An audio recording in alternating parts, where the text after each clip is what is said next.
Karen, this is Dawn. Can you hear me?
Karen or Chris, this is Dawn. Can you hear me?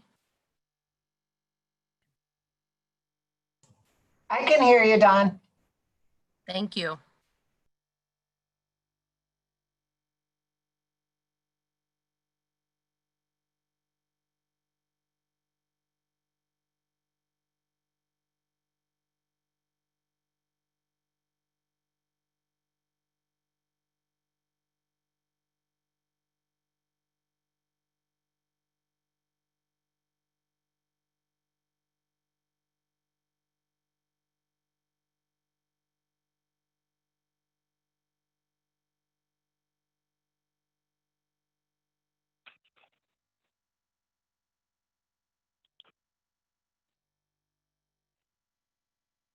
Hey, this is Dawn. Did I get you unmuted?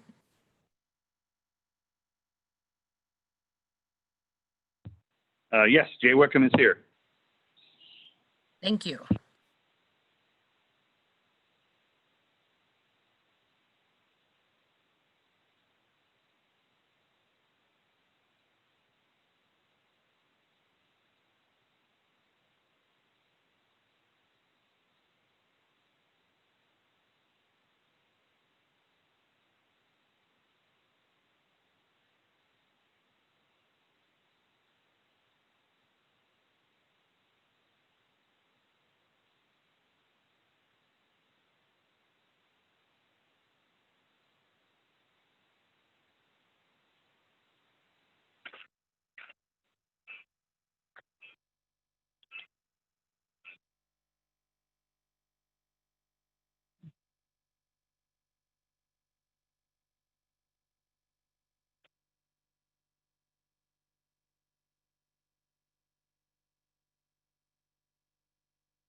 Good morning.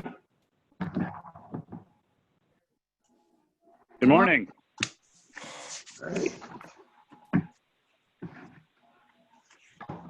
We'll convene the meeting of the Dubuque County Board of Supervisors, Wednesday, June 24th, 2020, 10 a.m. And on the agenda, first item is a work session to discuss COVID-related issues. So we'll go to Patrice Lambert to tee it up. Okay, good morning. Can you hear me? Good morning.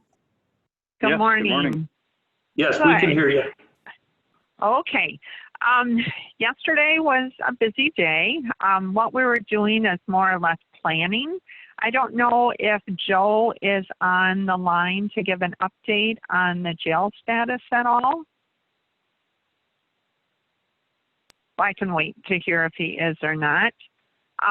With our testing that we have currently going on, we do actually have 4 options that are occurring. Our Test Iowa, which is again through the Epic Health and Wellness, and Stacy and I are doing weekly meetings with Kelly, and we'll have that meeting this afternoon. But again, I would refer anything additional to Ed on any update that he might have.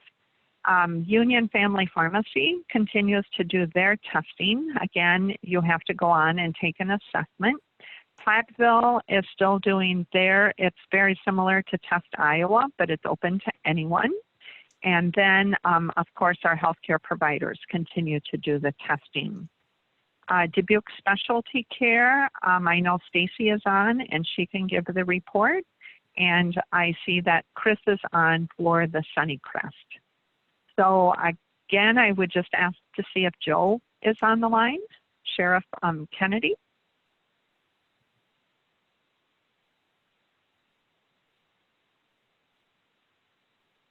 It looks like Sheriff Kennedy is on. I don't know if he's unmuted or not.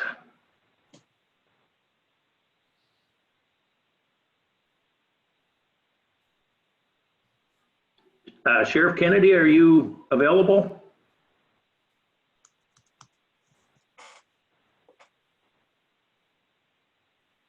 Okay, why don't we see if you had mentioned going to Stacy. Let's go to Stacy and Sure. we can try to work out Sheriff Kennedy's issues there. Thank you. Thank you. Good morning, everybody. This is Stacy. Can you hear me okay? Yes, Stacy, we can hear you fine. Good morning. So, yeah, we're continuing, VNA is continuing to work with Dubuque Specialty Care. We're having morning meetings with the Director of Nursing every day, working with the symptomatic residents there and helping work through that process. So I do know they met again this morning. A few more patients have been released, and they're continuing to be really cooperative and working with us, and our nurses, I think, have done a good job at trying to assist them as best as possible. So not a whole lot new there other than that we're continuing to work with them. Thanks, Stacy. And then is Ed on? Does Ed have any additional information on Test Iowa? This is Ed, and thanks, Patrice. I have had some back and forth with Kelly McMahon from Epic Health and Wellness. The testing levels at the clinic site there, which they're doing primarily as a drive-in right now, has been pretty heavy. I think she sent me a note yesterday, and I think it appeared that, let me make sure I get this correctly. Yesterday in their drive-through, they tested 326. So that would be a lot. So as you try to figure out what's the practical limit of that, that's probably approaching that. And the day before, on their first day, on Monday, was a little over 200. So between those and that they've already had to ask. Initially, Test Iowa provided all of their Test Iowa clinics with a starter kit, so to speak, of 500 test kits. And on day one, they had to ask for more because they wouldn't be able to complete day two. So I think I had said, maybe at a Board of Health meeting, that other Test Iowa clinics, primarily which are in much smaller population rural counties, have not had that kind of turnout. Also, many of those smaller counties also haven't had the number of confirmed positive cases already that maybe gives people an incentive to go get tested. So that's honestly, with some testing that she ended up doing over the weekend, right out of the box. Since Saturday, the Test Iowa Clinic has done about 10% of all the testing that's been done so far in Dubuque County. So that's off to a quick start. I would say that operationally, as a drive-through, they're kind of working through that. I've been out to observe several times and watch how people, clients have queued up along the curb on that area of Cedar Cross Road. And I've kind of watched the other traffic there. I've been out there about a half an hour yesterday and then on Monday as well. And observed that while perhaps not ideally, traffic flowed fairly okay, and people moved along. I think it's been reported in a newspaper article this morning. I timed their tests, and they were getting a car that would pull in. So people are not getting out of their vehicles; they're being tested in their vehicles.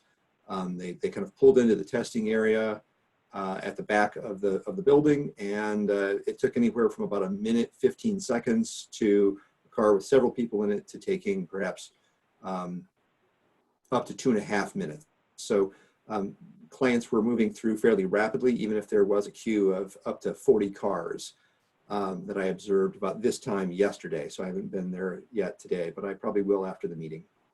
So they've had some contact on site with some other members of the incident management team, so they were very thankful for that, and I think that they've gotten some additional support there. And as I continue to tell Kelly, we're not a party to that relationship she has with the state, but we're the partners, and we want to help them problem solve or figure out things that need to be taken care of. That she's not responsible for absolutely everything that has to do with testing now.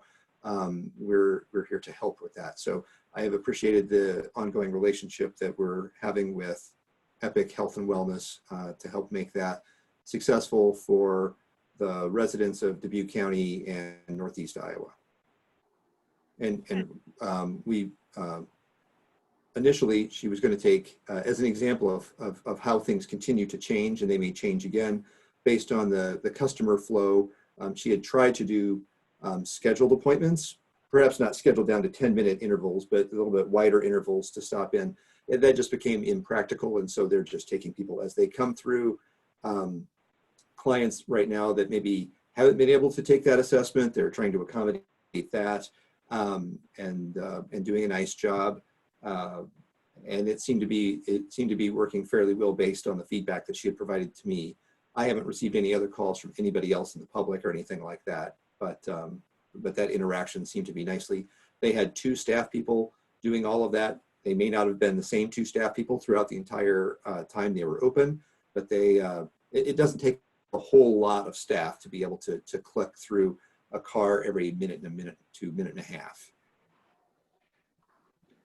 Ed, Dave Baker, I just give you an update from this morning. I was about number 10. I got there about 8:30, and I went in. I think my brain might be bruised a little bit from the test, but I think it went really well. Logistically, it's not, as you said, it's not perfect. But what I noticed is the traffic that goes in and out of that court, they're used to this now. And actually, when I was coming out, somebody waved me out. You know, they sat out on and waited to turn in, let me get out of there. I actually was the person who did my test was Kelly McMahon's daughter. And so I thanked her and asked her to thank her mother. I think we're blessed that the Epic Health and Wellness Clinic stepped up and became a partner in this, and partnered with the county and the city and the incident response team. So I think it's working well, and I think word's getting out. I think it was in the newspaper yesterday, and I was out of there at 9:03. So they started a little bit before 9 o'clock, just I think to get things rolling. So I was very impressed with it, and it appears to me that everybody's being Iowa nice, and realizing it's not a perfect setup, but I think it's certainly better than what we had a week or 2 weeks ago, which was nothing. Right. So I and thank you for your efforts in helping to find a good partner, and I think you've been very successful in doing that. They found us. So I'd like to add that the situation that they have there right now, it's very possible. I think Supervisor Wickham and I maybe have a side bet on like when that will happen, but at some point there may be, not that many people going in every day for this. And so as that, when or if that starts to happen, they may change their operational structure a little bit to go back to try to make some slotted appointments and things like that. So that a number of ways that the service is going to be delivered may change and evolve a little bit over the next few weeks and things. So looking forward to that, and the incident management team and I as well will maintain contact there, and connecting them with other resources or other partners that could help get that word out. We talked about a variety of other issues related to that as a site, and we'll continue to work on those issues as well, and making sure that there are fewer and fewer barriers to people from Dubuque County, wherever they are, being able to easily access this testing. Thank you for the really good report, Ed. Okay, any questions for Patrice or Stacy Killian or Ed Reber regarding COVID-related issues? Go ahead, Ann. I do not have any. Okay, I just, if we could we have an update, because I think we had a record number of cases in the 24-hour period yesterday. Now I'm not sure if that included the our inmates at the jail, but with that, I just wanted to see if there is any additional updates on the isolation unit, and where we're at with that. Is that, I just want to know the level of preparedness. I know Supervisor McDonough has been involved in that. Ed Raber's been involved. So maybe between you two, you can give us a brief report if there is one. I'll have to tell you, I am not, I don't have a report on that outbreak there. I'm not a knowledgeable person on that incident. Okay, all right. And do you have anything on the isolation? On the ice, I'm sorry. I blinked into two different things there. I apologize, Supervisor Baker. Okay. On the isolation, I've been in contact with the city, and they are preparing a memorandum of understanding draft for us to review. I expect that today. I was in contact with a couple city staff, and they, I believe it should be drafted, and it had to be passed around a little bit internally, but I am expecting, it's not very early, but I'm expecting that our team on the county will be able to look at that potentially even this afternoon based on the information that I was given. I have nothing further to report on that. Okay, thank you. All right, any, Chair Baker? anything else? Stacy, go Chair ahead. Baker, Yes. thank you. I can kind of give you an update on some of the positive cases that came in. And I'm not sure if Sheriff Kennedy will be talking, but a good number did come from the jail out of that, the high number that we got yesterday. We also heard from Iowa Department of Public Health that there was a reporting delay over the weekend, so that may have contributed to some of the higher numbers. I know we had an additional 8 today, and I believe I just looked in the chat and Diane Tate-Freiberger updated that. Yes, it is on the dashboard, so we had another 8 cases again today. I would expect that the numbers will continue to increase just based on the increased testing. That seems to be the way it'll go. I know VNA has been watching all the positives that are coming through, trying to find trends or pockets of outbreaks. We are noting that there has been an increase in numbers in young adults. So in the early 20s, late teens, we're starting to see a lot of numbers creep up in that age range. And so we're trying to watch to see if we can find if it's attributed to, you know, some of the openings in the community or sports or any links there. So that's something that we've been working on over the past week or so.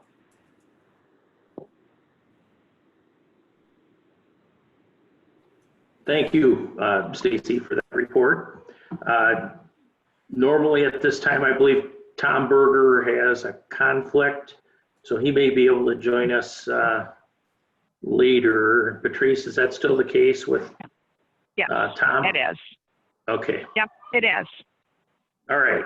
And then we have under the COVID-related issues, we have emergency management team update, so we'll defer that.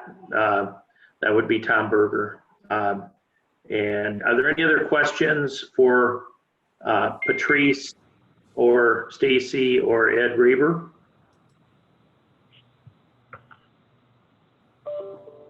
Okay, hearing none, we'll move on to our Sunnycrest Administrator, Chris Kirsch, for her update regarding Sunnycrest Manor. I don't have any update, Dave. Okay, thanks, Chris. I did see that except for the folks that were tested, the employees that were tested elsewhere, we've had no additional positive tests. Is that still the case? Correct. Okay, thank you. Okay, any questions for Chris Kirsch regarding Sunnycrest Manor? Chair Not at Baker. this time. This is Dawn. Sheriff Kennedy is now on, if you would like to have him speak or give an update. Yeah, I think maybe if Stacy, I think either Stacy or Patrice was wondering if Sheriff Kennedy wanted to give a report. So Sheriff Kennedy, if you can hear me, go ahead and give us your report, if you would, please. Okay, thank you.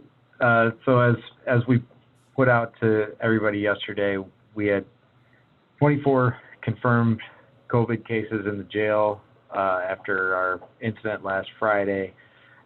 I spoke to the Iowa State Hygienic Lab this morning, and they have advised we're now up to 28. So some of those people actually were released from jail, and so the staff is supposed to be contacting them to let them know that there's, you know, that they should isolate and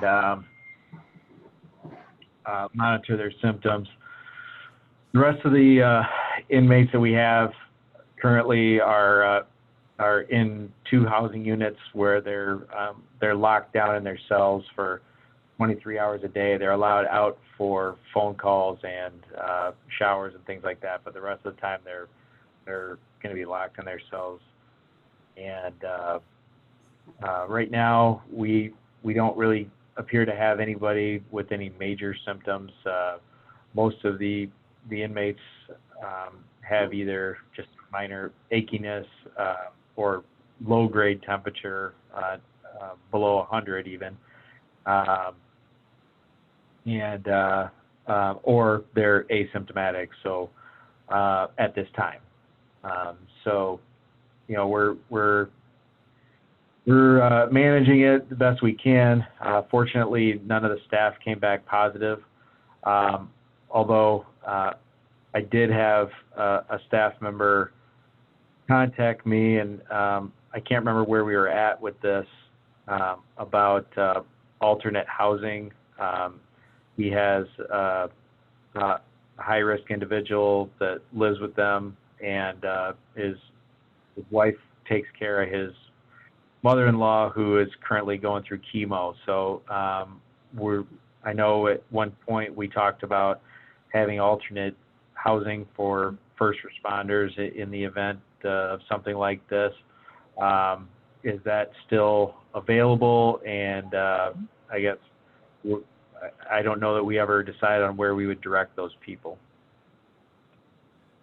Sheriff Kennedy, this is Ed Raber, and I would say that is still something that could be available. There is an existing isolation shelter that we would have access to, and if there needs to be something that is alternative to that, we would want, after this meeting, to have a discussion about how we could assist that client to that individual you have into another situation that the team has been working on. Okay. Sheriff Yeah, Kennedy, if you want to get a hold of me. is this someone who's Go ahead. tested positive? This is Supervisor McDonough. So it's No, not someone he's- who's tested positive. It's someone who is reluctant to go home because we have an outbreak in the jail. Is that correct?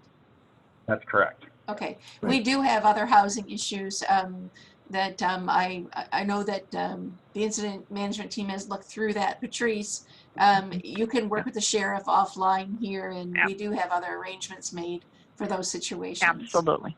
And that's we're Absolutely. pleased to serve that. And Sheriff yeah, Kennedy, I'll contact you after this. Yep, sounds good. Thank you. And just since I'm on right now, I have another meeting at 11. Was there anything else that anybody needed from me? The question came up from individuals about the individuals who've been released from the jail. Is VNA following up with them? Do we know if anyone's at a homeless shelter? Have we done some rapid tracing for those individuals who have been released from the jail who are positive? And is Stacy still on? Oh, I'm sorry. I am, and I had responded to the question in the chat. Sheriff Kennedy, I'll have my office reach out to your team to work on helping follow up on some of those that have been released and find out their living in isolation situations and help provide some of that support. Okay, thank you, Stacey. I would just make a note that I get contacted by citizens, and they seem to think that the sheriff's office is deciding how many people and who they detain and who we incarcerate. That is not the sheriff's job. I don't know if you want to address that, Joe, but you know, these folks come to you from other, you're ordered to keep them in your custody and care. I don't know if you want to give folks a civics lesson or explain where people come from. Yeah, I mean, I think it's important for people to remember. I mean, if it was up to us, we would be empty. You know, we don't want to be housing people. We have to house people. If they commit a crime and they are held on a bond of some type and they can't afford that bond, they are required to stay by state law. So, you know, we really don't have the option just to, you know, release people at our will, and we don't hold people against their will just on our behalf. We hold them because the state requires us to. And so, you know, I think, you know, that's, people, I think, often think that we have a lot of say in who's here and why, and we have very little say in that.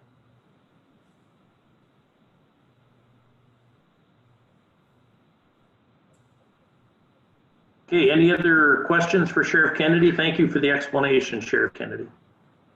Yep. All right. Supervisor Wickham and Sheriff Kennedy, I'd just say thank you for being very proactive and grabbing the bull by the horns and getting the testing that you need for for those that are in your care and the other deputy sheriffs. So well done. No problem. And just so you're aware, I don't know if we discussed it. We are going to do follow-up testing for the entire inmate population and jail staff on Friday, which would be the 7-day mark from the initial call from Oakdale, and then we will do it again on the 14-day. So we're trying to stay ahead of it as much as possible that way. Let us know if you need something from us, certainly. Thank you. Sounds good. Thank you. Thank you, Sheriff Kennedy. Okay, we will, I guess, check and see if Tom Berger has been freed up. I am not seeing him on here at this point. So we will come back to Tom, assuming he gets freed up prior to the end of our meeting. Next up on the agenda is a work session to discuss and approve FY21 employee wages. I think I'll move this to Dawn Sherman for her input to start this off. Thank you, Chair Baker. Again, this is resuming our discussion from Monday. Currently, for the compensation board, you have voted on that during the budget. So if there's no approval of a change, we'll move forward with what was previously approved. Also in the budget for the non-bargaining staff, which is a lot of the management, including Sunnycrest management, in the budget, they were approved for a 3% increase. And again, if no motion is carried for that, we would move forward and implementing that effective July 1st. So I believe that there was some, the board had asked to have continued discussion about if we are going to make any, or if you were going to make any changes to that to provide us guidance and how to implement the wage increases or any increases effective July 1st.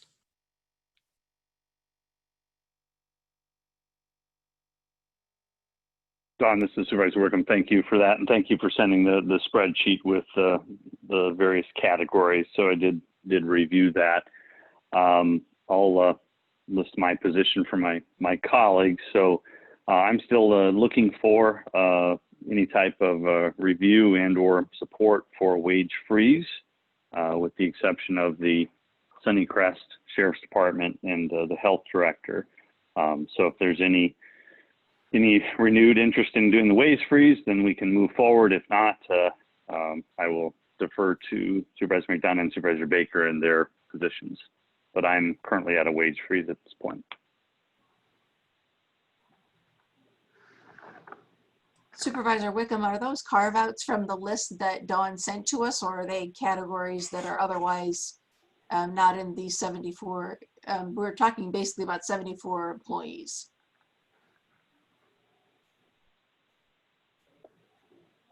Mix of both. And maybe I can clarify that a little. The Sheriff's Department, Sheriff's Deputies Bargaining Unit had previously negotiated a 3%. So that is not part of this discussion unless we want to re-engage the union.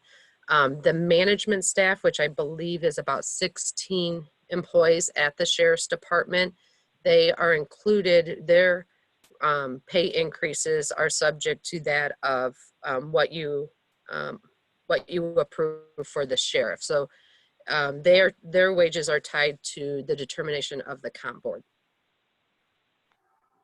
Right, I understand that. I'm trying to get to the director of health and individuals at Sunnycrest.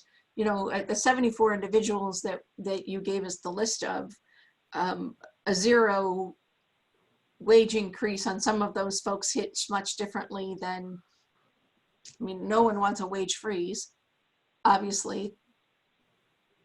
but I don't know if you're singling out individuals on that list, Jay. I guess that's what I need to know. Are we trying to carve out folks on that list?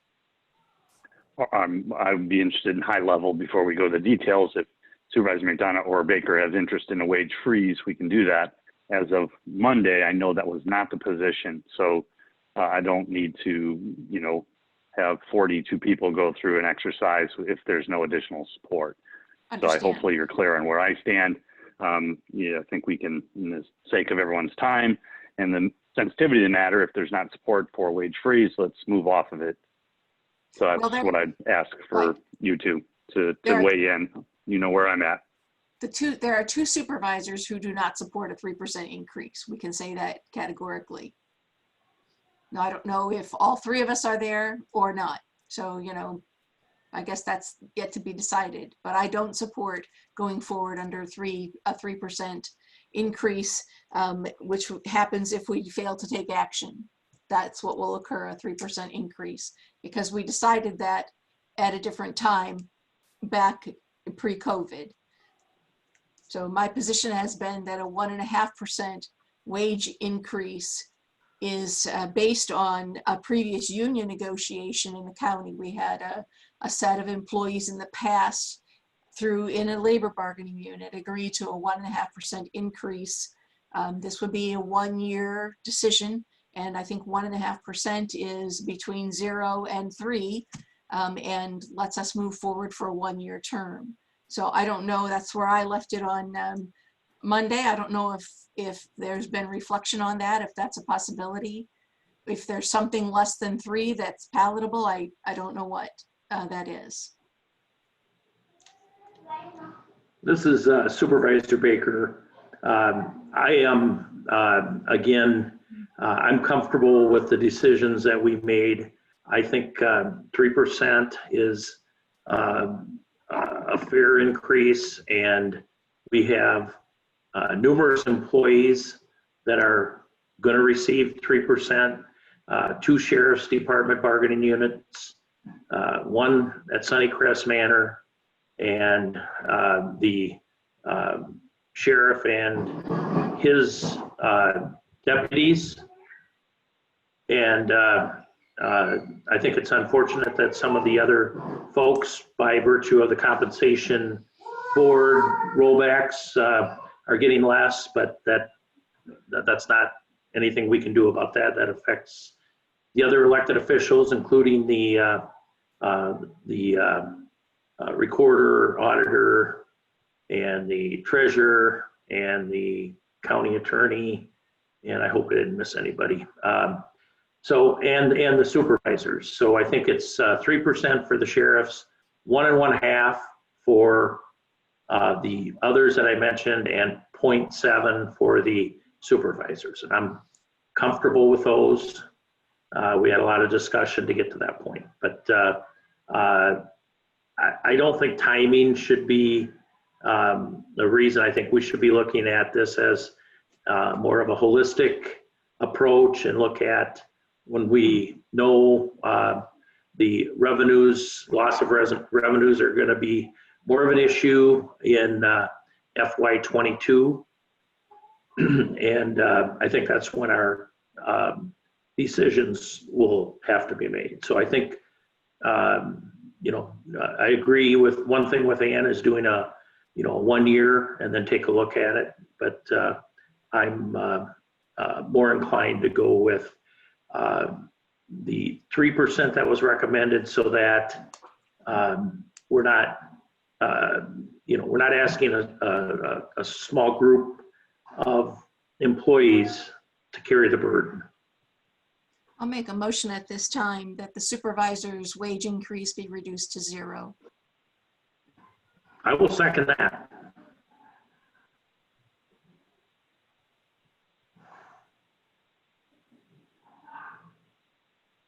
Is there any discussion?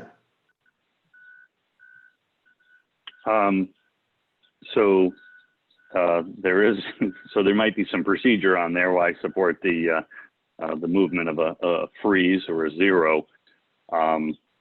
Normally the compensation board sets those, and there is state law least my previous things related to when and where we can change those. But if the board's interested in moving forward with that, I would support it, and then we maybe can wade through the logistics.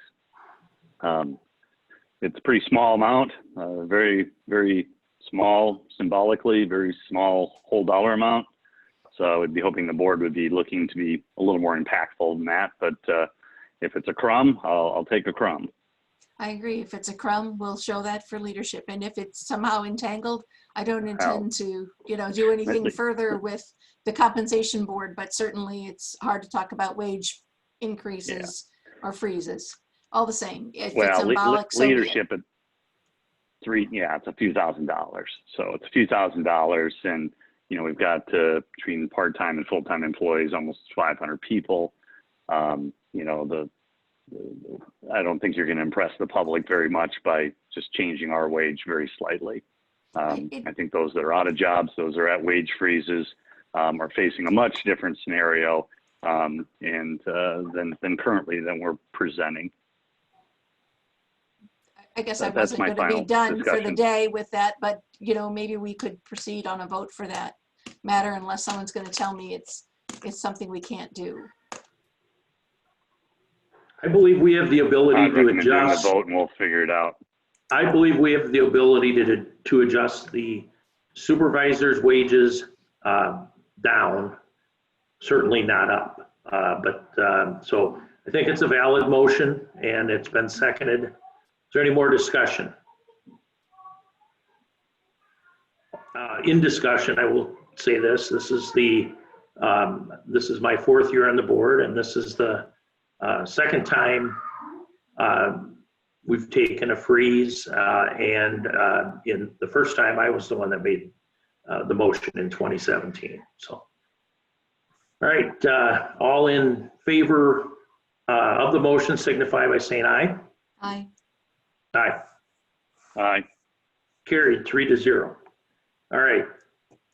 And I'd like to make a motion that we approve a 1.5% increase for 1 year for the individuals who are covered by the list that Dawn sent to us on Monday.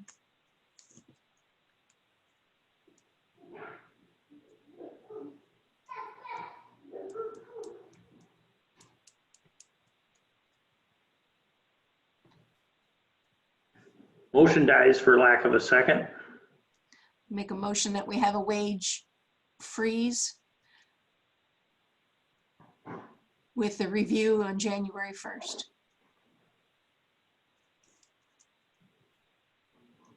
I will second that wage freeze motion with some further discussion. There's a motion on the floor for a wage freeze, and it's been seconded, and with a review on January 1st. I'll open the floor for discussion. So if we're struggling with January 1st, it is intended to be mid-year. Supervisor Wickham, if you have another date in mind, I would be open to that. It actually is about a 1.5% increase, I think, but all the same, however you would like to approach that. I guess I'm confused. So, a wage freeze that I was discussing, one had carves out for the Sunnycrest, for the Sheriff's Department, and for the Health Department Director. What wage freeze are you referring to? Across the board? I need a little further clarification on that, but I'm definitely, you're moving in the direction that I'm interested in moving to. Dawn, what are we calling your list? What is the unit? The people who are not in any other bargaining unit? Who are these individuals? What's the name for them? They are considered non-bargaining employees. Okay, so the group and the motion pertains to non-bargaining employees. And they would have basically a freeze of their wages until a review January 1st, January 5th, the first board meeting, or February 1st, the 4th board meeting, whatever. But it wouldn't be going for a 1-year period of time. We would have a look back provision. My thought is to not do a catch up. I would rather deal straight out and be honest with people about where we are today and then assess at another time. I think that's, for me, that's the fair way to go forward. I'm open to discussion.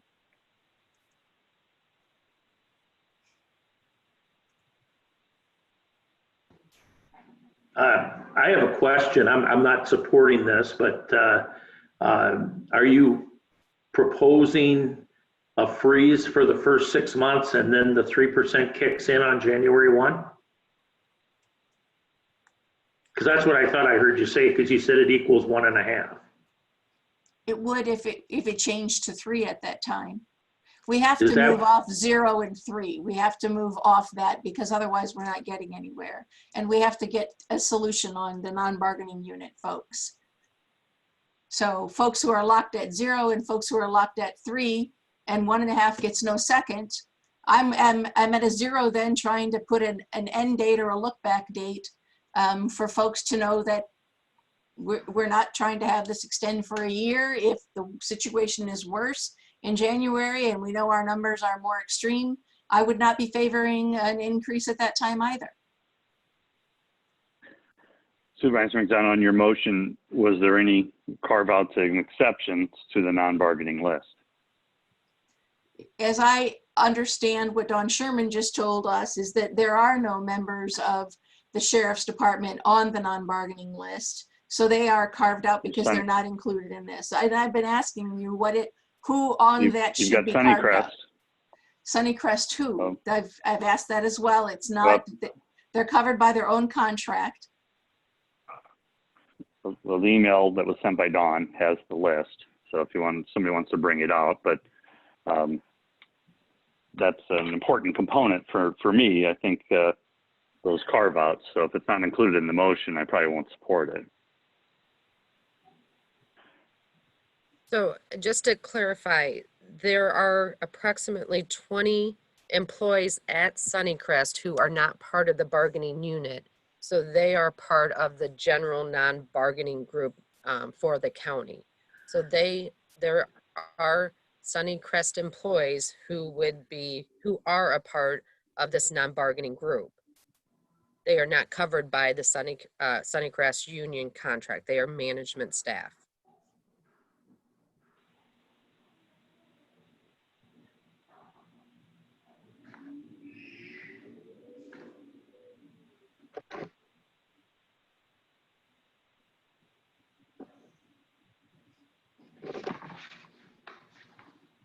Supervisor Wickham, are there other individuals? I don't intend to go through the list of 74 individuals and say who's in and who's out. I've been a supervisor not quite 2 years. I don't know all those folks. So it's not personal to me. It's trying to bring about resolution that seems to be fair and equitable. If you have finding that you would like to make a different motion, I guess you seconded mine. I'm happy to withdraw my motion and listen to yours. That works as well. This is If Supervisor you're willing to Baker. withdraw your motion, go ahead. Supervisor Baker, I think fair and equitable is to treat these employees like we have the vast majority of the rest of our employees, and do the 3% that we have budgeted and approved in the budget. And then, as I said, we will need to, probably in December, we'll be starting discussions on where we go from there. We're seeing a little bit of information already from the road use tax. In some respects, it's going to be a reduction, but it's going to be a reduction, but not as significant perhaps as was thought, and not necessarily just for the reasons of COVID-19. But I think, I think discussions about going through and picking and choosing people is wrong. I think we need to treat everybody as fair and equitable. And Those were the words, Ann, that you used, and I support that. In this case, we've got almost everyone at 3%, except for the elected officials and their deputies that were rolled back to 1.5. But those folks are coming off 5% from the previous year. So they'll be getting, over the last 2 years, 6.5%. So, the taxpayers probably aren't going to feel sorry for anybody. They're not going to feel sorry for anybody who gets a freeze either. But I just think it's unfair that we have made the commitment to a large group of employees, and we have 74 that we're, wanting to carry the burden. Okay, is there any other discussion on the motion? The motion was to freeze wages and have a review on January 1st. Was that the motion, Supervisor McDonough? Yes, for the non-bargaining unit. Yes. And For so non-represented. no carve-outs for any, no carve-outs for any group in your motion. That's correct.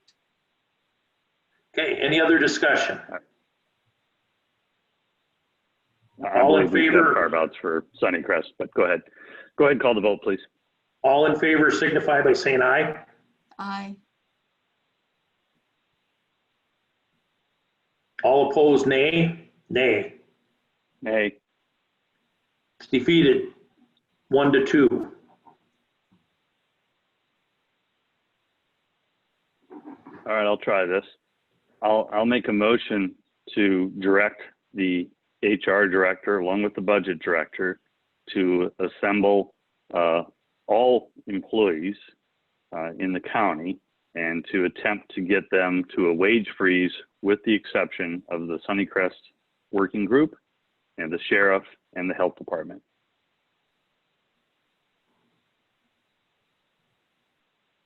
I'll second it for purposes of discussion. Okay, motion made and seconded. We're in discussion.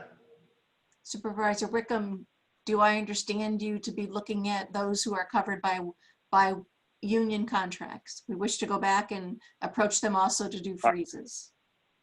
I would like to potentially have a similar outcome that the city of Dubuque did, where they got many of their bargaining units to agree to a wage freeze, and many of the other organizing groups, non-bargaining. I think that's a good and fair position, and that's what I'd be looking to accomplish here at the Board of Supervisors. The difficulty I have with that is that we actually have a union we're negotiating with right now, another union contract that is opened. I do not wish to go back and ask the sheriff's deputies to look at things differently, and I don't think we're in a position to go back and look at individuals that we struggle to hire and retain at Sunnycrest. Well, I wish the board would hold my motion in their thought process. This is about the 9th time I've called out the sheriff's department as an exception. So when you keep dragging them in, you're doing a disservice to my motion, or you're just not remembering the motion. So either way, the sheriff's department is a call out. So there's no need for the supervisors to discuss that. So the sheriff will have no decrease in wages.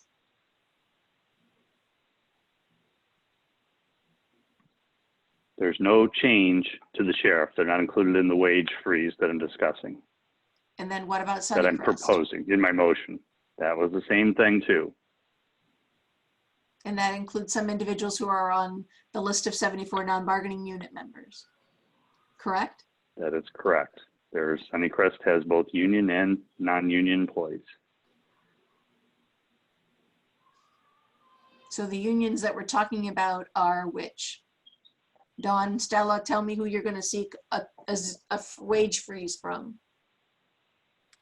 That would be your courthouse union, your roads union, and your county attorney's union. Those are the other 3 contracts that are currently open. Do we have any contracts that are closed that we're going to seek to go back and open up?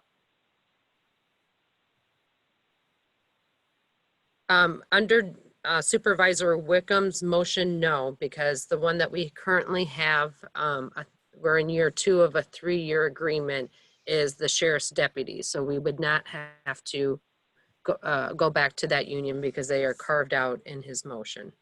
But we are not standing with our negotiations with the current bargaining unit that we have open right now. That would need to be discussed in a closed session. We can go into closed session once we posted it if we want to discuss negotiation strategy with those other bargaining units. Correct, but we have a bargaining unit that we are negotiating as we sit here. And to say that that's a freeze may be different than the position we've taken as recently as last week.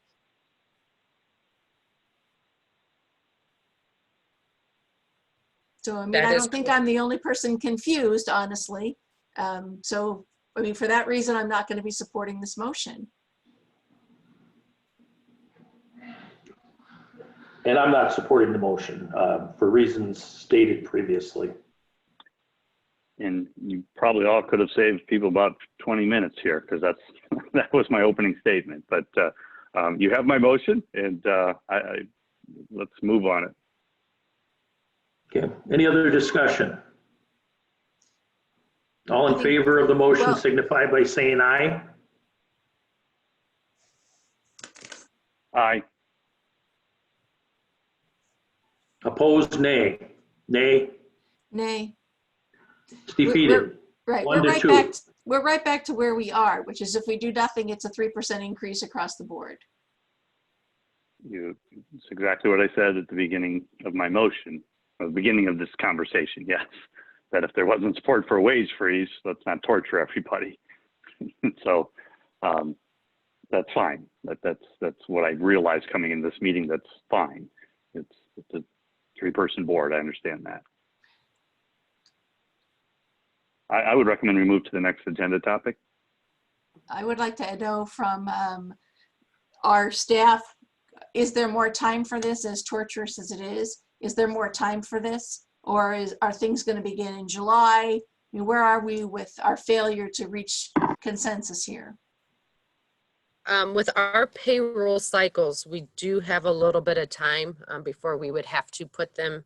It's not like on July 1st, we enter all of the increases into our system because there's a delay with our payroll cycles. So it would not technically have to be approved or anything approved before July 1st. We would have about a week or so. But again, we want to give time to staff to be able to upload all of the information into the system so we're correctly paying people, but it would not have to occur before July 1st. Do you have any updates from our union negotiations that can be shared at this time?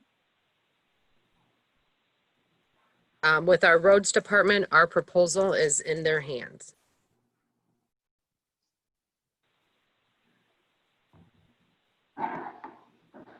And because it's not final, we can't discuss what that negotiation is. That is correct. Those occur in closed session. Could you please schedule us with another closed session? With the board? Yes. Yes, I can do that for Monday. Right. Any other discussion on this topic of employee wages? I think it's important. None for me. It's important that we get this done. This is this is a basic duty of supervisors. Yeah, I believe we've already taken action on it. I think we spent months and months discussing this, and we took action on it. But Dave, it's our position from March. Just, I don't know who you reach out to and who you take counsel from, but I don't find anyone supporting 3%. And I don't find anyone supporting you know, a wage freeze across the board either.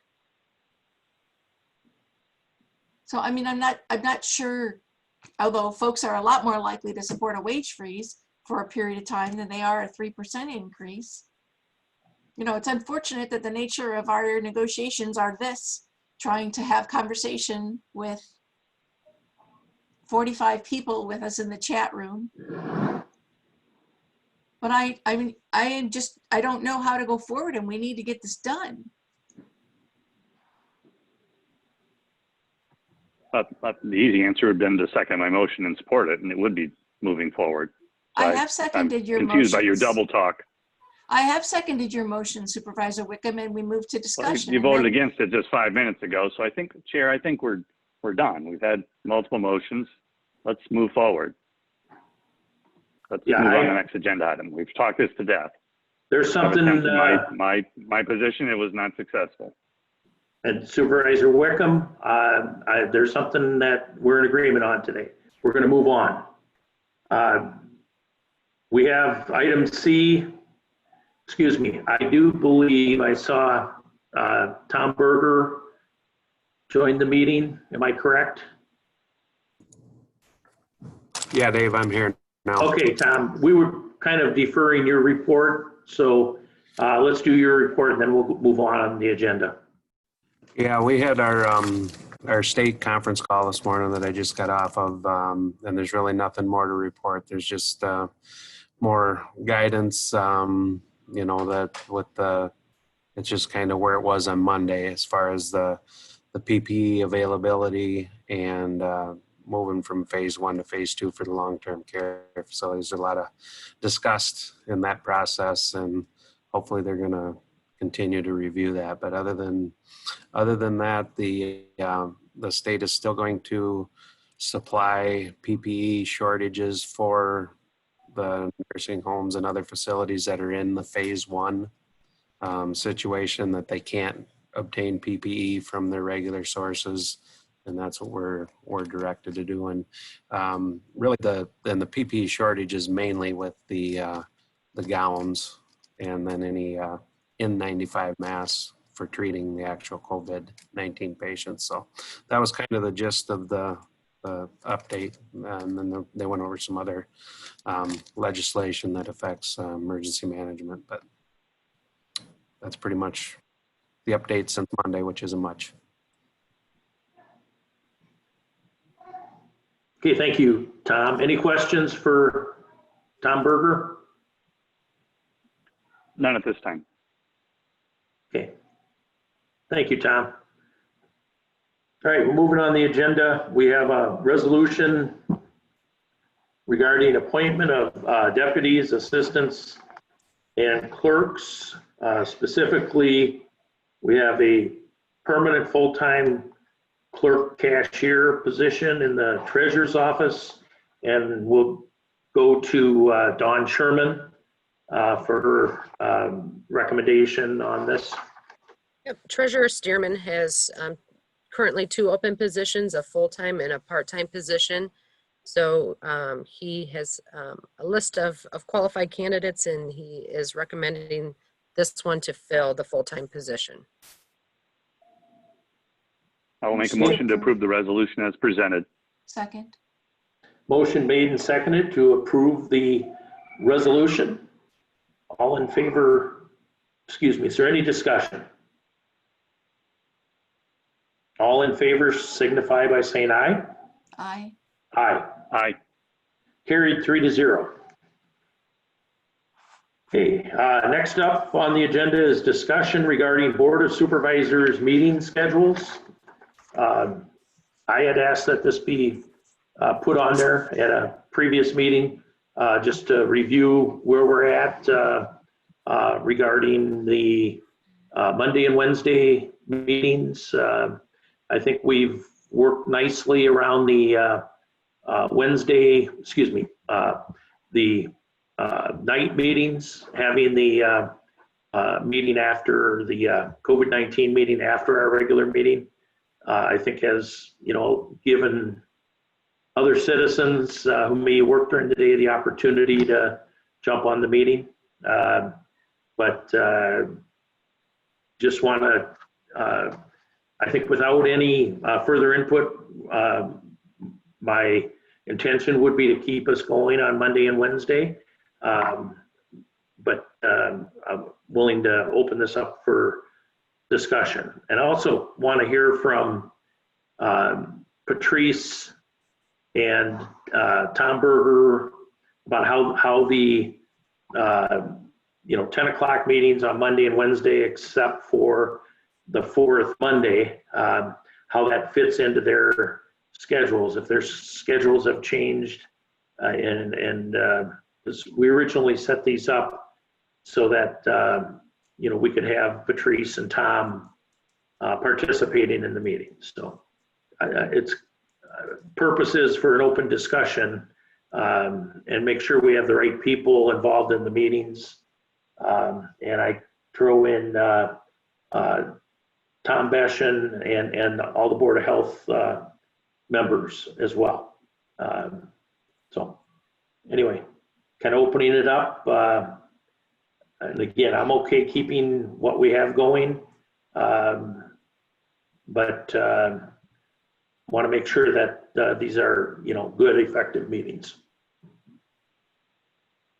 Supervisor Wickham, I'll start off. I think at this point we should be looking to drop at least the Wednesday meeting, go to once a week, and I would strongly look at going back to our regular schedule sometime in the near future, possibly as soon as July. There's a lot of lost productivity having, department heads, elected officials, and other staff members at these meetings, and they feel obligated to obviously attend related to the Board of Supervisors because they both serve us and serve the public. So I would be looking to modify our schedule and reduce it. I think we've done a really good job of flowing information. Chris Kirsch has been sending daily updates. Patrice has been sending emails and updates. We've got the testing results on the state website. We've been doing this for about 3 months, or at least been faced with the COVID-19 for about 3 months. And I think we've made good strides in understanding where our pressure points are and where our emergency points are. So I don't see the strong benefit in having additional meetings at this point.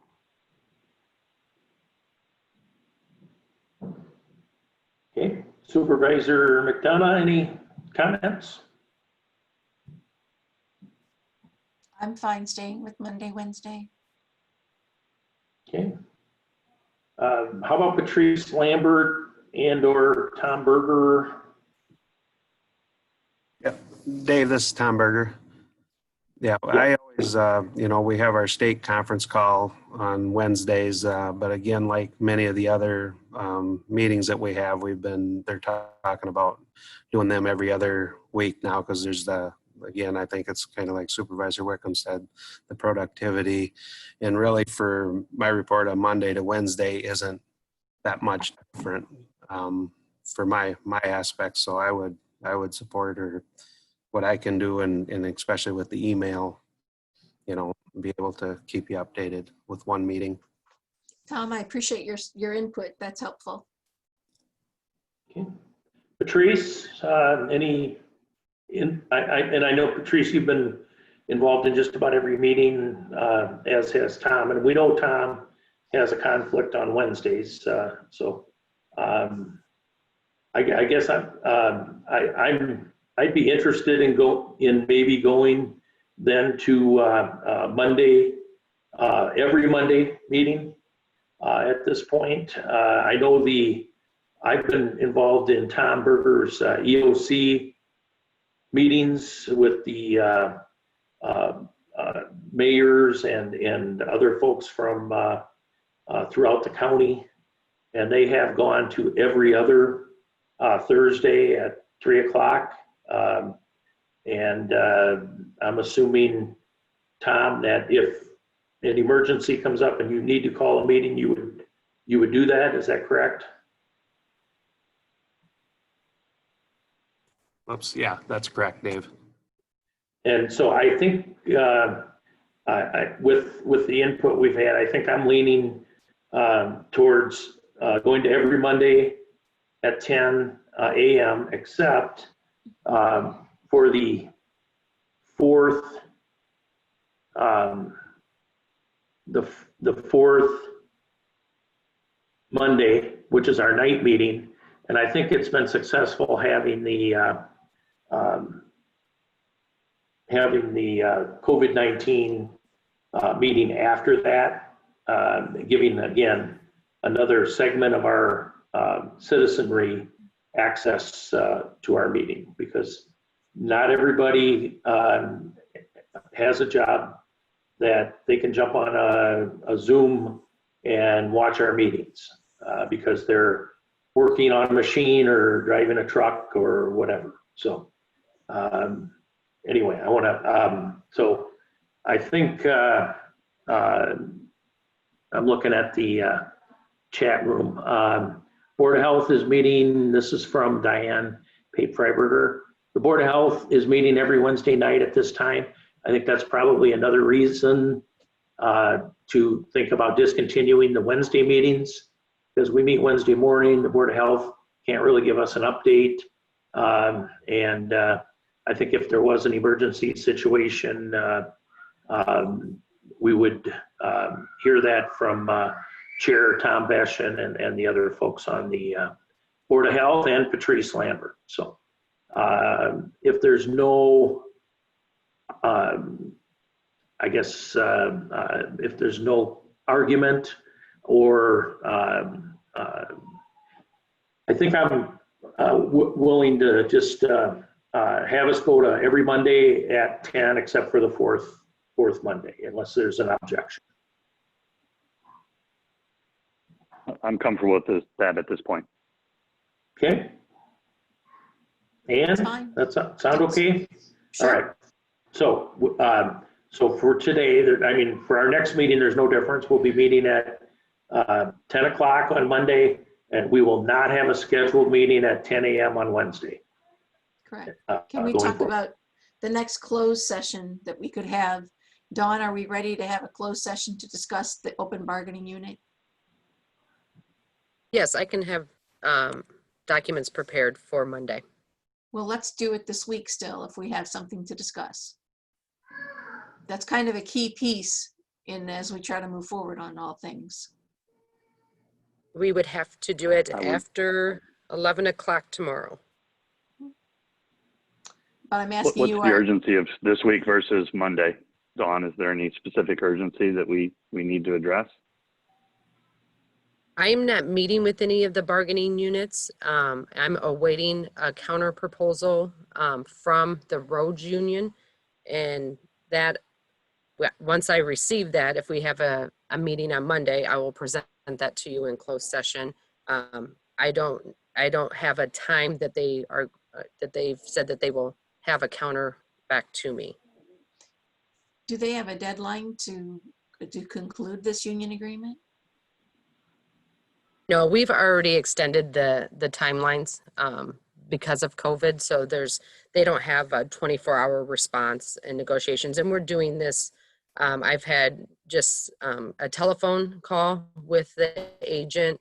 We're to the point now we're not doing face-to-face. We only had 2 items left for negotiation. So we're just doing this electronically at this point. Keep me posted. I think, Dawn, it would seem to make more sense to tie that in with Monday's meeting with a separate work session, closed session, following our meeting on Monday. I can do that, and once I receive their response to our proposal, I can forward that to you as a confidential document before Monday as well. Okay, thank you. All right, any other discussion on scheduling? If not, I'll entertain a motion to recess until 10 a.m. on Monday. So moved. I will second that. Okay, motion made and seconded. All in favor signify by saying aye. Aye. Aye. Aye. Stay well. Carried 3-0. Thanks, all. Everyone be well. Goodbye.